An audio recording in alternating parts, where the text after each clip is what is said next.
Welcome to Tao Living, the Art of Living podcast with your host, Lou Corletto, where you will be supported to remember that you are the driver and not the vehicle, so that you can walk your life in trust. Welcome back to the Tao Living podcast. Today's episode is inspired from the classic book by Robert Cialdini, Influence, The Psychology of Persuasion. I read it years ago, but I've been recently re-listening to it on Audible with a specific purpose. I have not been able to find an answer for myself of what's occurred, what I've witnessed over the last couple of years around the world with the narrative that was driven and that caused so much disruption. And I watched so many people that, and I'm talking about a class of people that I knew and aware of, super intelligent and had viewpoints that were completely opposite of what the narrative that was laid upon people. Yet they dropped everything that they once stood for and instantly ran into this whole new narrative because some authorities laid it on the line. And I was just dumbfounded. I really could not discover the answer, and it just kept bugging me. So I kept, pondering and having conversations, but nothing really set inside that rang true for me. So I dove back into behavioral psychology to see why did this occur. So anyways, I believe I found an answer for myself. However, there's some interesting pieces I wanted to share. Some are from the book. Some I've heard on various other places since I've been studying this stuff for decades and decades. So thanks for joining me. Yeah, let me unpack this. Now, what I'm talking about is what Robert refers to, I love this phrase in the book, which is a mesmerized compliance with authority. I love that. And it's addressing this piece that I was looking at, is there are triggers that work across the border in human psychology. In this case, it gets people to comply, right? So compliance officers or people that get us to take action. And I'm going to focus on one topic, authority, right? So we're all exposed to authority. We grow up in a household and parents, children, authority, school situations, teacher, students, right? There's chains of command across the border in politics, in corporations, right? From CEOs to managers down to employees, the military, from the highest ranking down to the recently enlisted. It's across the border, religion, medicine, academia, everywhere. And in its healthy phase, it's very functional, efficient, and stuff gets handled, right? That's why it's there. Yet there's an aspect where when the people that are the lower chains of command quit questioning, then we get into trouble. My perspective. Well, it happens, not just my perspective, right? And I'll make some cases and points here in a moment. And that's the piece that I'm focusing on, right? And I'm going somewhere if you stay with me, as you stay with me, I'm going somewhere to the end, and I'll wrap specifically around your well-being, right? That's where I'm taking this. So let me start unpacking some of these examples, right? Look, I get it. At the extreme of authoritarianism, we have dictatorship. Without any, we have anarchy, right? I get that. So the appropriate pieces keep societies running. That's not what I'm referring to. I'm referring to that beautiful phrase, the mesmerized compliance to authority. So where there's actions taken without critical thinking, sometimes without thinking whatsoever, right? And mainly because this authority figure has stepped into play. And what triggers us to do so, right? So for example, there was a 1986, there was a couple Vietnam vets who were protesting the shipment of arms to Nicaragua.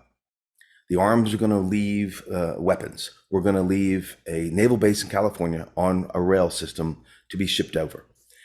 And they let the military know that they were going to protest, right? So they were going to literally block the railroad tracks, but with themselves.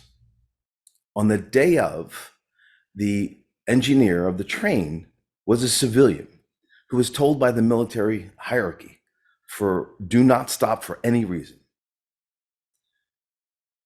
As he approaches, two of the men jump off the track, one doesn't, and the driver actually runs them over and he severs the guy's legs. When later he was asked, why didn't he stop? He said, I was told not to. Ha, right? Now, that's just one. Hang in there. I'm going to keep unpacking a few more and they're going to get more specifically detailed, right? So the Institute of Medicine is that branch that communicates with Congress around policies and procedures. And they acknowledge that in a given year, due to medical errors, more people die than all of the accidents combined in the US. That's a lot. And there are some people who went to discover where are these errors coming from and how can we prevent them. So there was one book written called Medical Errors, Medication Errors, Cause and Prevention, written by two physicians in the pharmacy school in Temple University. And their main point was the obedience, the blind obedience from people underneath the top hierarchy. So in a hospital setting, the top hierarchy, right? Physicians, nurses, interns, students, right? And the top would be the doctor. And over time, people quit questioning the top of the chain of command. They might do it internally, but they don't do it outside because of repercussions, right? It's either not allowed, it's impermissible, could be the military, could be a corporate setting, definitely in the hospitals, right? So in this book, they went and discovered, and they shared a number of stories, but one in particular really drives the point. A physician diagnosed a patient with an ear infection, wrote a prescription for eardrops to treat ear infection, right? Seems straightforward. When he wrote the prescription, he wrote it was eardrops for the right ear, but he abbreviated right ear using the letter R. So R, ear. The nurse saw the prescription pad, looked at it, went and got the eardrops and inserted them into the rear, into the anus of the patient, because it says rear, R, ear, rear. Now, the patient knew that they had a right ear infection, an ear infection in the right ear. The nurse knew that there was an ear infection in the right ear, but nobody questioned because the authority wrote what looked like rear, right ear,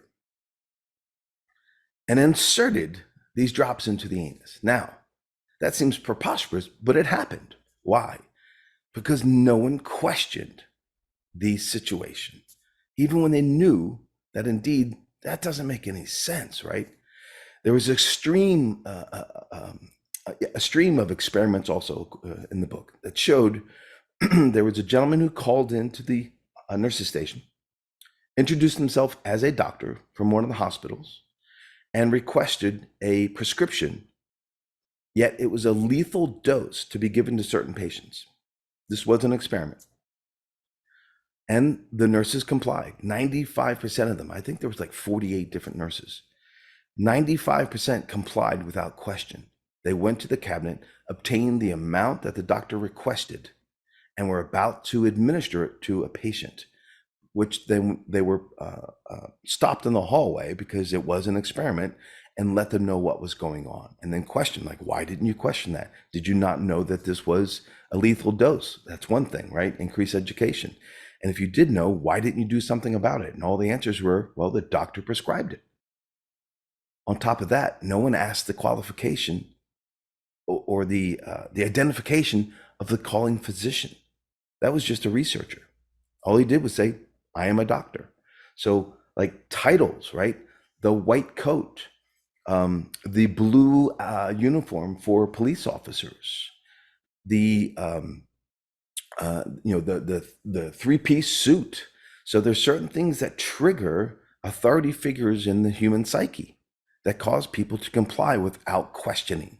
The priest's coat and collar, right? How do you know that that person is even a priest? They're just wearing something. People wear them for Halloween all the time, right? And so my point is these triggers that tap into us psychologically, right? And then we stop thinking. That's scary to me. And this is what happened in this new narrative. People quit really questioning. They took blind faith because of the authority figures, and not questioning that it has been shown to be across the border, definitely the last couple of years. So I want to shift into another experiment that I've heard many different places, and Cialdini also shared it in his book. And this is a research from Yale University. And it was called the Milgram research, or the Milgram experiment. And this researcher put out an ad to have volunteers come in to see if punishment would affect memory. Now, that was the outset of the research, but that's not what they were researching. They were researching compliance. And so if you agreed to be a part of the research, you didn't know if you were going to be the learner, the person who was going to attempt to memorize. And then if you shared back the words that were given to you and they were incorrect in the sequence, you received punishment. In this case, it was a form of electric shock. Initially, it was a very low voltage, just enough to kind of, you feel it and it irritates. But every time you were incorrect, they would increase voltage. So you didn't know if you were going to be the learner, the person who was administering the voltage, right? It's one of those two positions. And then the third party was the observer or the authority with the clipboard and the lab coat who was dictating the commands. Yeah, that's the setting. Now, as this went on, what they found out through the research, every single person that was administering the voltage went all the way to the top, extreme voltages, up to 300, 350 volts. Some were up to 400, I believe. Now, what the volunteers did not know, but the researchers did, is the deck was stacked. And because they were studying compliance, right? It wasn't about the memory. The person who was receiving the volts, receiving the shocks, was staged. They were an actor. So when they got something wrong, and the person who was administering the shocks, they would, as the voltage would increase because they were getting these wrong, they would start to writhe and scream and plead for their well-being, like, this is hurting now, please stop. And then the person giving the voltage would be like, hey, I don't want to do this anymore. And the compliance officer said, yes, you need to. It's part of the experiment. And they would introduce the shock, right? As this continued, even the person giving the shock was now in duress, pulling their hair, biting their nails, because morally they were hurting somebody and they didn't want to, but they continued to do so. Why would they do that? So the actors at the extreme level would be writhing and convulsing and screaming and pleading for mercy, like, please stop, you're hurting me. And they would initiate still.